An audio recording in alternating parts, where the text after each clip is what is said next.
is there to chat about? I don't really have a I don't say dossier, no, a loss for words. Docket. I don't have a docket. I kind of just freestyle these episodes, man. I just get on here and start chatting. Out. I will say, as far as it goes, with um, where I was born, I'm from my mother. Where I was born, the land that's called the United States of America. Well, I was born in New York City, I think in a Bronx hospital. It's in Harlem. I will say that the obsession for guns is disturbing from a standpoint of just like the only reason why it's a discussion, at the only reason why it's a discussion the way it is, it's not about freedoms. It's not about lawmaking or whatever have you. It's really just about money. Because if you're from North America, pay attention and you're intentional about the information that you take in and you know how to use critical thinking and discernment, you know that America only makes fat kids and guns. Now, I'm saying fat kids not to, preface this, not to be ableist or body shame or anything like that. What I'm saying is American power structure is big on making you unhealthy so that you can be caught up in the medical system and then be caught up in the debt system and be a wage slave and a debt slave for the rest of your life because you have medical bills and it's to back up to like innumerable numbers basically that you can never pay off and you're just working until you die. Uh, Foods and stuff that people ingest and that's called North America is just ridiculous. Like you have to go through so much just to eat healthy. You have to be able to read the labels and then be able to, you know, thank human ingenuity for the ability to aggregate information, like web searches where you can be like, right before blah, blah, blah, whatever. I'm trying to think of like some technical word just in the back of a package, but you can Google it and be like, okay, that's in like cleaning products, but it's also in my celery. I can't eat that. A lot of people don't read the back of the labels or they don't take that time to do that because they're caught up in doing other things. So you're eating all these unhealthy things, in turn making your body unhealthy, which will make your mind unhealthy, which yada yada yada, make you sick. And fat kids just have you like out of shape, in a bad mental space. Yeah, that scab under my chin. I was clenching and grappling, getting like grapple burn from like rubbing my face up against people's chins or whatnot. Pause. Uh, but the American food system is about keeping you unhealthy, and you have to go through so much just to eat healthy. Like food deserts exist. For instance, let me explain to you what a food desert is. A food desert is basically a place where you are living in a neighborhood that has little to no options for foods that are healthy, for like whole foods, not the store whole foods, actual whole foods, like a tomato, not canned tomatoes kind of thing, if you get what I'm saying. Uh, for instance, when I initially moved to Ohio, I lived at my cousin's house that was on like Livingston and Studer. That's on like the other side of Children's Hospital. Um, there was no healthy food options. Like you had to go to the dollar store. Went to Dollar General. I would have to walk by my local prostitutes and pimps in the morning. Go to Dollar General and just break out an encyclopedia to look up the words on the back of these foods to make sure that I can find something that's edible and healthy. The only like positive food options were on the other side of Livingston student. It was in like what is that, German Village, nice neighborhood that they care about. That's where you can find stuff that you can actually eat, and not get cancer immediately. Food desert is basically usually in predominantly black and brown neighborhoods and impoverished neighborhoods, that in low income neighborhoods, that you have little, again, to no options of being able to eat healthy, and you have to go through a lot to be able to get something healthy. And people may say, well, use transportation, yada yada yada, but you don't realize how much car costs, transportation, like all of these things, people don't factor in. People are really quick to blame the victims, they are to blame the actual problem.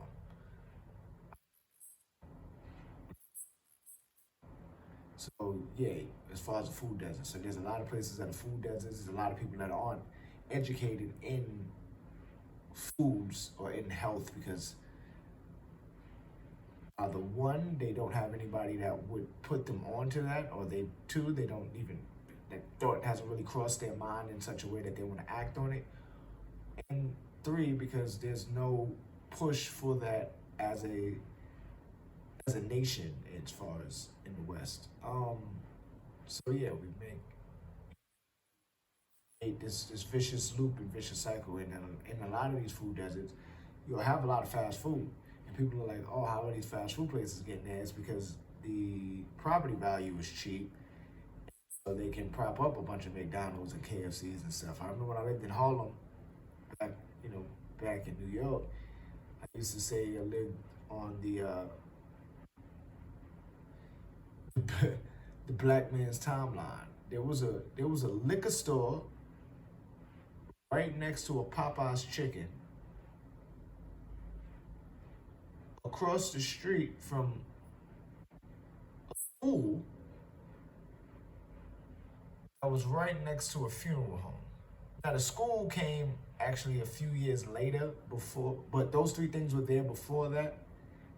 School came a few years later, so I'm gonna remove the school from the equation.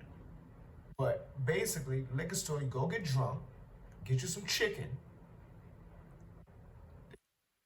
and it's Popeye, so you're gonna eat a dry ass biscuit and probably pass out and die, and then go to the funeral home. All like the one hand wash the other, both wash the face type situation. Uh, so yeah, that's what I mean by fat kids. As far as that's what America makes, like they make an unhealthy nation because there's money in you being a constant customer and you being, the recidivism rate almost like because you're bound by the U.S. diet if you don't allow yourself to branch out. That doesn't mean you have to leave necessarily, but just like find your way to get better. They won't allow you to.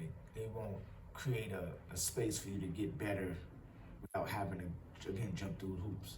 And the guns part is because like a lot of really prominent gun manufacturers or whatever gun companies are like American based or have American ties as far as their power structure.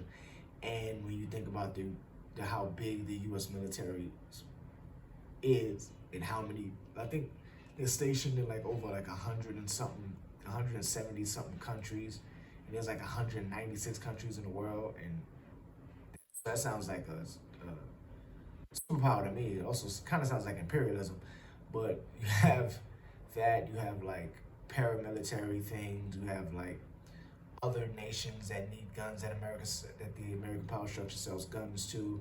There's just a lot of money in guns, and like the argument for like, yo, we need better regulations, we need this, that, and the third for it. It's like an honest, fair one, yeah. But like, honestly, it's easier to buy a legal gun than it is to buy an illegal gun. Like, too easy. But from personal experience, I remember when I purchased a couple firearms online because you could do that in the States, have them shipped to a local gun store because as long as they have an FFL, which is a federal firearms license, I believe that's what it's called, but they can take the product in and you pay like an extra fee for them to have it. I got there I asked a friend to actually come with me so he could drive me back because I didn't want to, because I could have, but I didn't want to walk home with a box of guns. Uh, I got there, filled out some information, took my ID or whatever, made sure the information was right. They had to run my name. It took about an hour. Got to run my name. I don't have any like felonies or anything that pops up immediately. While waiting, um, one of the guys there was able to upsell me on some holsters for my firearms. I cleared everything. I paid for my guns, paid for my holsters, paid for any other accoutrement for said weapons, and one of the store workers, she said, have fun with your arsenal. And I just left a box of guns that I put in the back of my friend's car. And the wild part of that is like, yeah, I'm like not a felon, uh, don't have any like violent criminal history or anything like that, or any um, mental health issues that I know of that would cause me to want to commit mass shootings or whatever. But the other thing that comes into that is that, like, again, as far as like in Ohio, it's legal. Like, I could sell one of my guns as a personal seller to a friend. I don't even think you need a proof of sale. Like, you can use a proof of sale, but I don't think you necessarily need a proof of sale. So as long as like I'm not a felon and they aren't, I can just sell my gun. Could be wrong. Quote me on this. But personal seller thing, yeah, it's just wild. Like, we move a lot of guns. Like, and we just need to be honest that guns are made to kill people. Like, they, it doesn't mean if you have a gun you want to kill people. That's what they're for. That whole protection thing is, I'm not shooting you in the knee if I shoot you. I'm going to kill you. Like, that's, I don't know if this people understand that part about it. But when they argue like, oh no, it's just my rights. Like, no, the Second Amendment is like a sentence or paragraph, less than a paragraph long, and it's about like being able to have a regulated militia or whatever have you against like a tyrannical government, because all those amendments were initially made for the weird Protestant people that came here that stole land from the natives to uh, they made those amendments to combat the British. That's what I think people understand. That's what the amendments was like initially made for. Like, although that language is like talking about the Brits and whatnot, and fears of like their possible government becoming like what they ran from, only to institute the same kind of practices on the natives and the Africans that they stole and brought over there. Nevertheless, the argument for guns is it's a wild one, because you hear them argue. You hear people that want regulation, want certain firearms to not be available to citizens, which in turn can possibly get them out of the hands of criminals or whatnot. They talk about the kids, they talk about this and the third, but just any and everybody who gets shot. But it's just funny, like, you have to kind of realize that the reason why there's like the people the people are gonna argue, and they're gonna always put out stuff for the common folk to argue about, to have discussions with. But the people that are making the decisions for those people who are arguing, they want the guns out, not just for legal gun owners, like not just for people without felonies, people who aren't going to commit a crime to buy them. They don't care about y'all. They want the crime, because if you have people doing mass shootings, as far as like shooting up schools, you stoke fear. You stoke fear. That's perfect for sales. You make people want to go buy more guns so they can feel safer in their suburban homes. Also, make people feel like they need to have more cops, have more law enforcement, which in turn boosts law enforcement. And you also raise the uh, prison population, because then you'll have more people possibly going to prison for whatever petty crime, whatever, just anything gun related or just crime period. Just have people going to prison, which in turn raises, you know, labor for certain corporations who use prison labor. Like one hand wash the other, both wash the face. They don't really give a shit about the legal gun owners, like because they have like contracts with like all these other nations and all and stuff that they supply guns to. Like one of the funniest things is like during the Arab Spring. I don't know if y'all remember that, like years ago. Feels like decades ago. I think it was about when did Mubarak ever get out of office in Egypt? I don't remember when they got him out or when they killed Gaddafi. But like during that whole thing was because of the Arab Spring. Because somebody, I think in Tunisia, self-immolated, which means they set themselves on fire, and then like sparked this whole thing where they were like fighting and stop these tyrannical governments, and they were sick and tired of like all that was going on with like those governments also working with like uh, the American military, but nevertheless, they during the Arab Spring, one of the funniest things is when all these American politicians were arguing and bickering and bitching about like how like how Mubarak, like the Egyptian president and whatever was handling the protesters, like shooting tear gas at them and all the types of stuff. And somebody pointed out the tear gas canisters that we found are from an American company. Like you guys are giving them the stuff that they're using to suppress the movement and oppress their people. So is that the pot calling the kettle tyrannical government? Like I'm confused how you could fix your lips to tell them to chill out when you're the ones giving them the weapons. It's just like the Taliban. Like they were created to fight the Russians that was trying to take over Afghanistan or whatever have you. I know the whole thing with Osama being taught by the American government, the American military industrial complex to be the freedom fighters to fight the Russians, and all the guns that the Taliban had was from America. And then yes, the whole thing. I mean, history lessons we don't need to get into, but the whole thing is that the argument about guns basically is it's all about money. They don't care about your freedoms to own a weapon.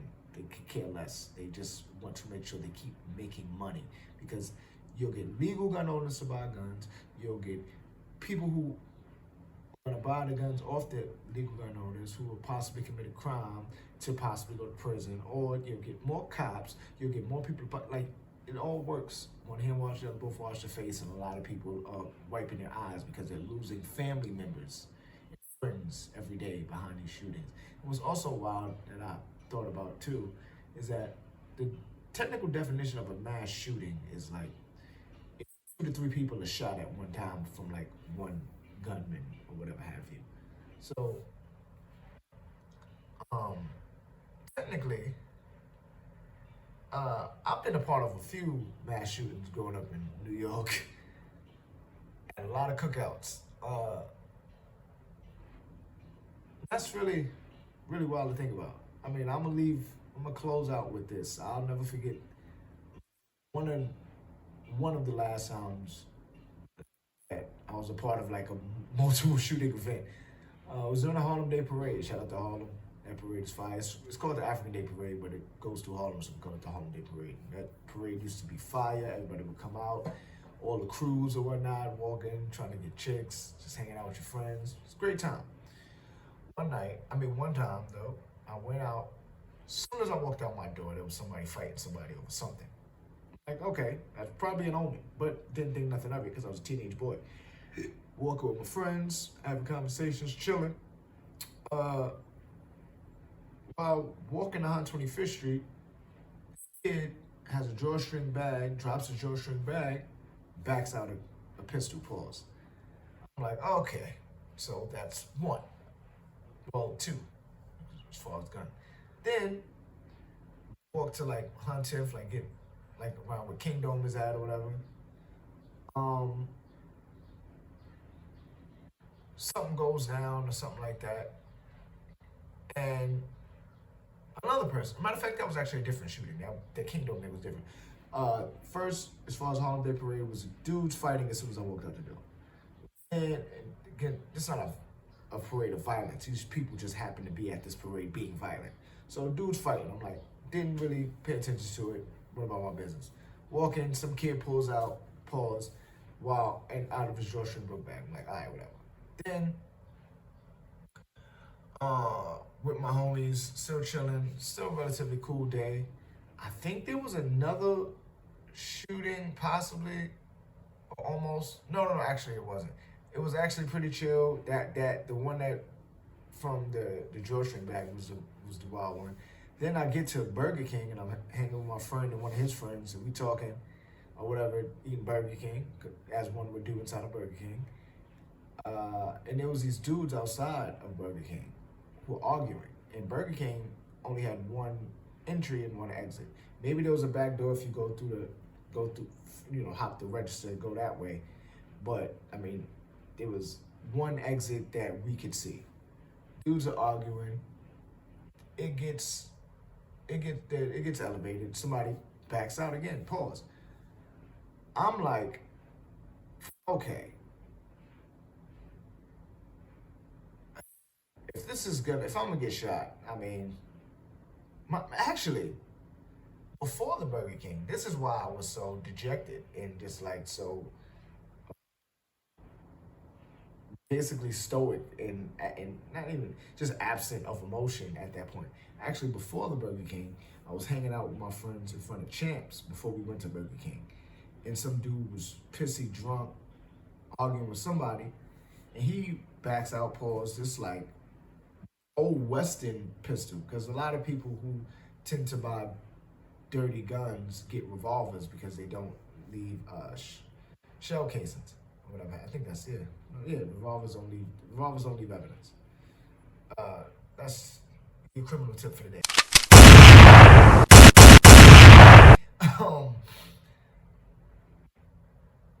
He backs out a revolver.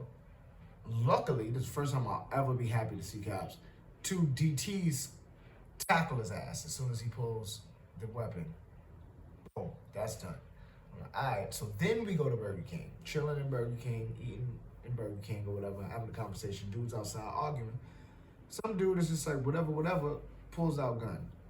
Everybody in Burger King ducks. I just sit up and just keep eating my burger. Because I'm like, at this point, somebody wants me to be shot or something. I don't know, but I'm not going to keep fighting it. Like, I'm just, whatever happens, Captain. So I just was there, inshallah. Well, alhamdulillah. It didn't go any further. Dude, I don't know what happened with dude outside, but the gun goes away. They leave, we leave. And that was the end of that day. But yeah, that was one day of a lot of gun violence. Yeah, so I think with all of these arguments as far as in the West about guns and yada, yada, yada, like, the people are arguing their right to bear arms and to deal with a tyrannical government and to protect their homes and stuff like that. I'm a proponent of, you should be able to. There should be more regulation in more ways and make it harder for people, not just legal gun owners, but anyone to get a firearm. But we need to be honest that firearms are for killing. Killing for whether it be a reason of protecting yourself. It should be the reason of protecting yourself. Your family, not necessarily your property, because you can't shoot a robber. Like, it's a lot of states. I think don't quote me. I don't know if it's all 50 states, but where you, even with the king's domain or whatever, even with that, like shooting a burglar, you can't fatally shoot a burglar because they stole your TV. If somebody's running, you can't shoot them in the back. Even how it is.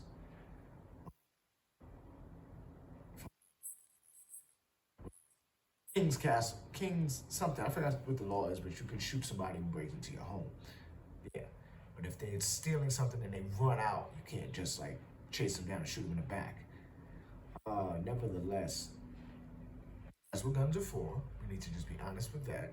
Guns are for protecting yourself. What does protecting yourself look like? It looks like you neutralizing a threat. What does neutralizing a threat mean? It means taking them out. I don't know if I mean, I'm not monetized, so me saying the K word is not necessarily bad. But this whole like argument that they're trying to take our guns, like it's a lie.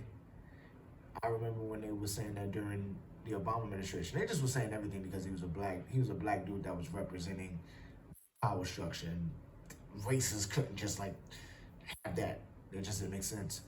Uh, During his presidency, though, like the sale of legal firearms skyrocketed.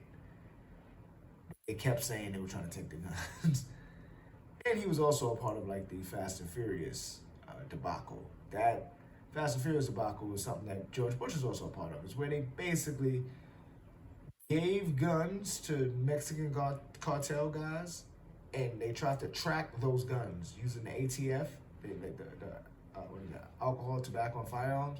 But that branch of the government is like super underfunded and super undermanned. Like there's nobody that works there. It's like two people that work for the ATF.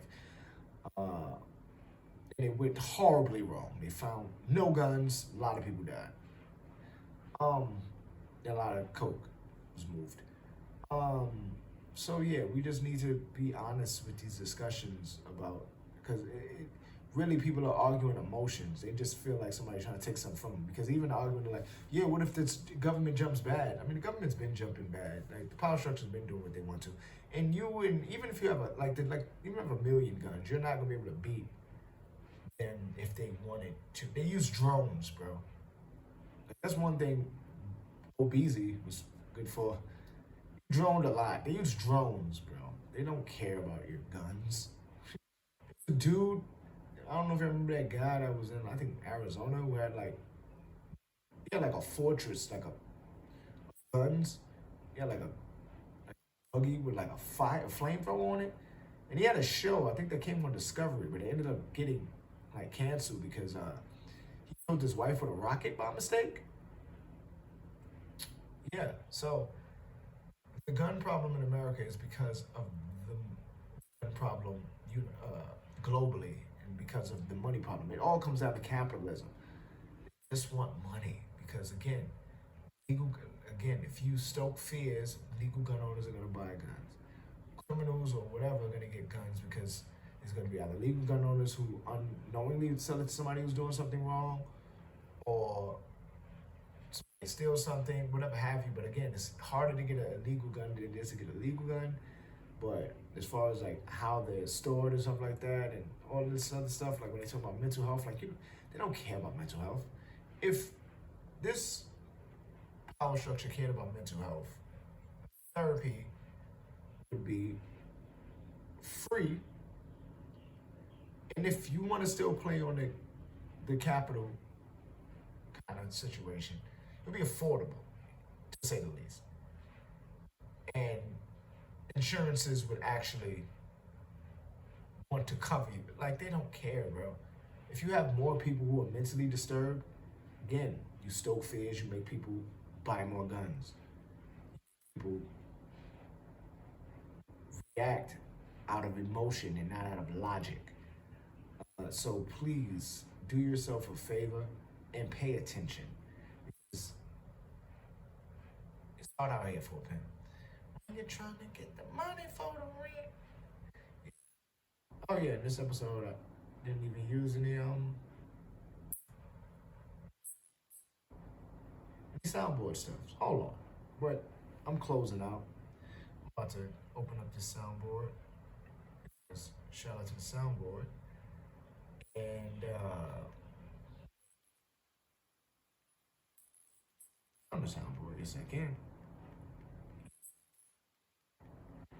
But I wanted to thank y'all for listening. Follow me on Instagram at Dre _ spelled Dre.